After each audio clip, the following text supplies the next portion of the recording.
Hi guys! Welcome back to our channel. Kumusta kayo? May tanim pala kaming dragon fruit dito guys sa taas ng rooftop namin. Isang puno lang siya guys.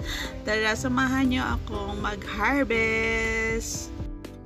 Ayan guys, may dalawa na siya hinog sa taas. And then yung iba is ano pa guys, yung hilaw pa at maliliit pa. Ayan, marami yan siya. Isang puno lang siya guys. At marami na kami naka-harvest nito.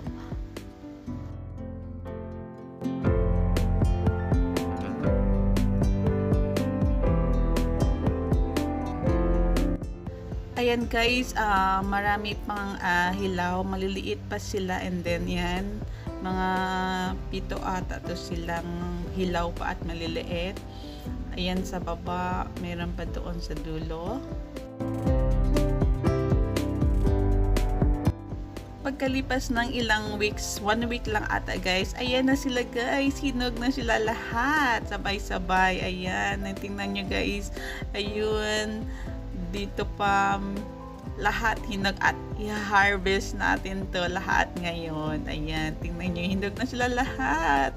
Nakakatuwa kasi ano, ang dami nilang hinog, ang dami nilang ano na guys, ang dami na naming ma-harvest na yan guys. Tara, i-harvest natin to lahat kasi hinog na guys. Ayan.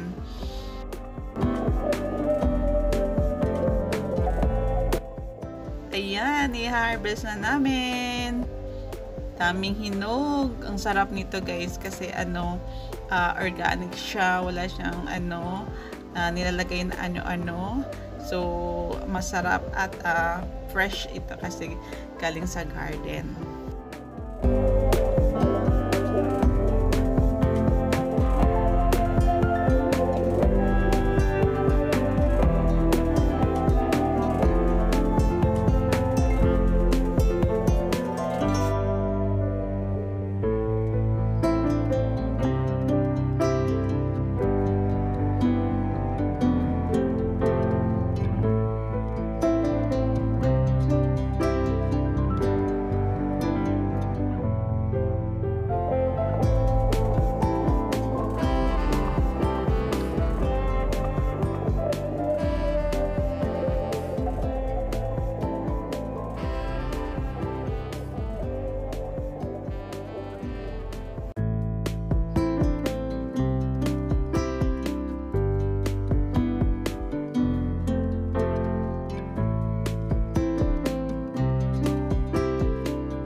Ayan guys, tapos na kami mag-harvest. Ayan ang nakuha namin lahat. Diba ang dami? Nakakatuwa. Tuwang-tuwa talaga ako guys kasi marami kaming harvest ngayon.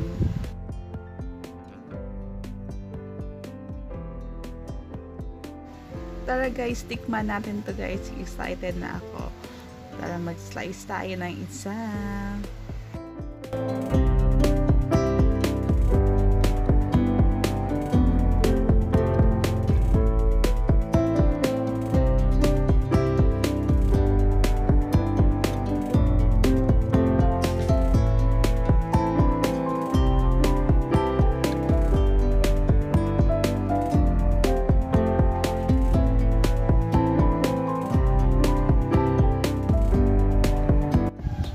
Ayan, tikman na natin. Ang sarap. Sobrang sarap niya guys. Ang tamis.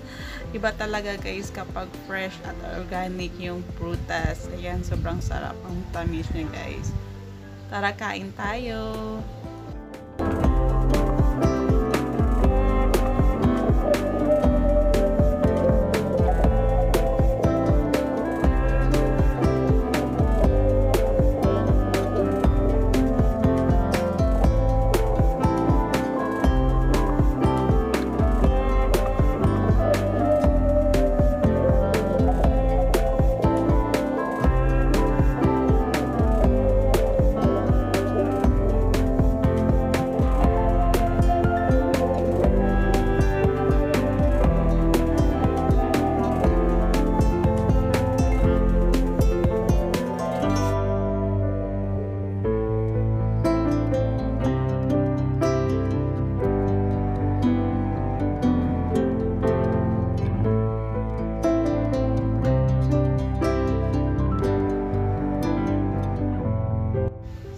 sa papanood. Please like and share.